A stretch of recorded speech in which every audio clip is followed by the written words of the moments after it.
Hello, all of you beautiful souls, and welcome to another chapter review. We are on chapter 7, and we are officially halfway through this book.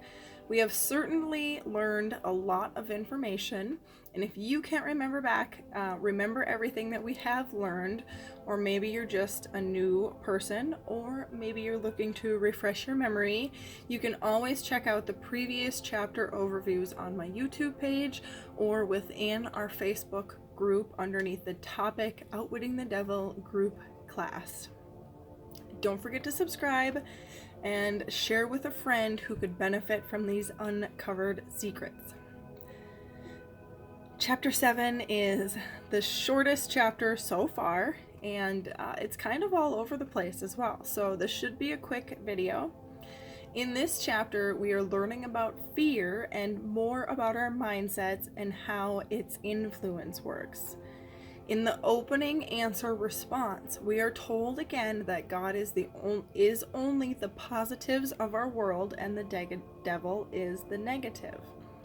Whether the experience we have on this planet is good or bad completely depends on our mindset. The reason that we fluctuate back and forth is because we have been taught to fear the devil, and many of us lose trust in God or the positives of life when things don't go our way. Therefore, in situations like this where we have lost all of our faith and are stuck in fear, we only have our higher selves to turn to for guidance. The higher self is connected to the universal intelligence of the world, and yes, we are supposed to be connected to it. When we access this higher self, we are activating a higher level of consciousness and creating a mastermind within ourselves.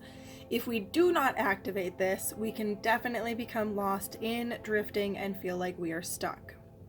When we don't seek or look for this higher consciousness, it's because destructive thoughts have been planted to distract us. We then end up chasing these negative and destructive thoughts. So some of them are greed, lust, hate, and envy. Always remember that our minds attract whatever they think about. These propaganda tricks are very good to help create us to drifting.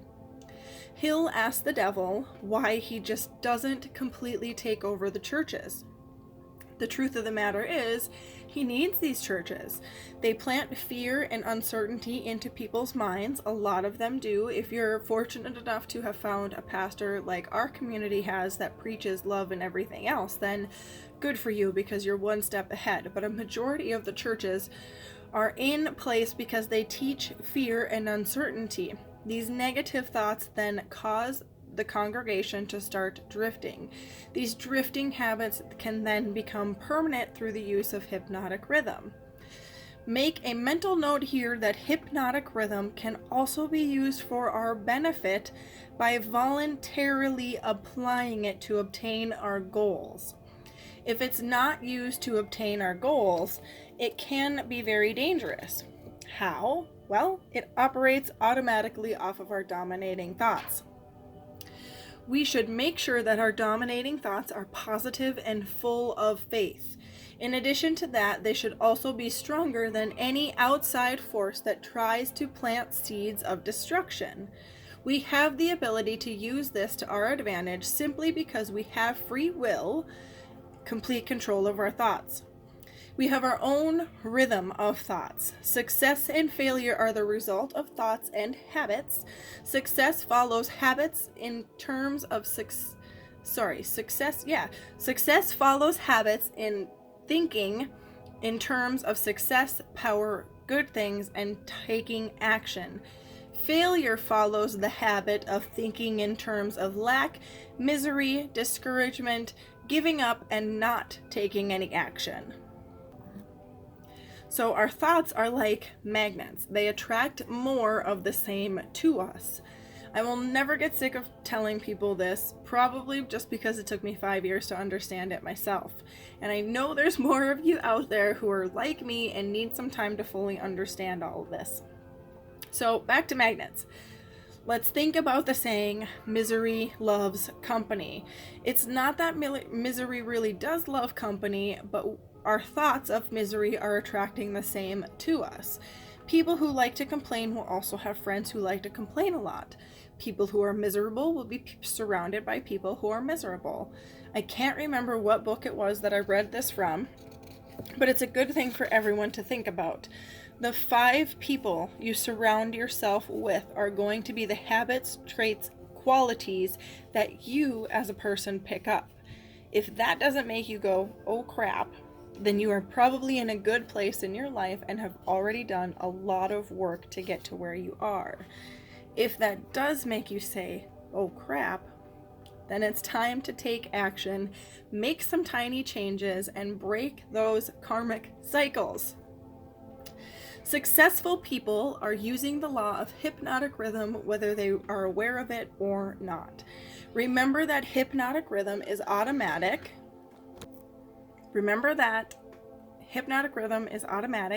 So when a successful person has a definite goal in mind, then they are taking daily consistent action to acquire this goal until they get it. They are then setting a new goal and starting the process all over. They never get lost in temporary defeat, and they most definitely never give up. When plan ABCDEFG hasn't worked, they always figure out a new plan or new method in which to obtain their goal. And this is it for Chapter 7. If you have any questions, please feel free to ask in the comment section of wherever you're watching this video at. Up next in Chapter 8, we are going to learn how to use hypnotic rhythm to best benefit us through the use of definite purpose. So until then, I am sending you all lots of love, lots of light, and many, many blessings. Namaste, my friends.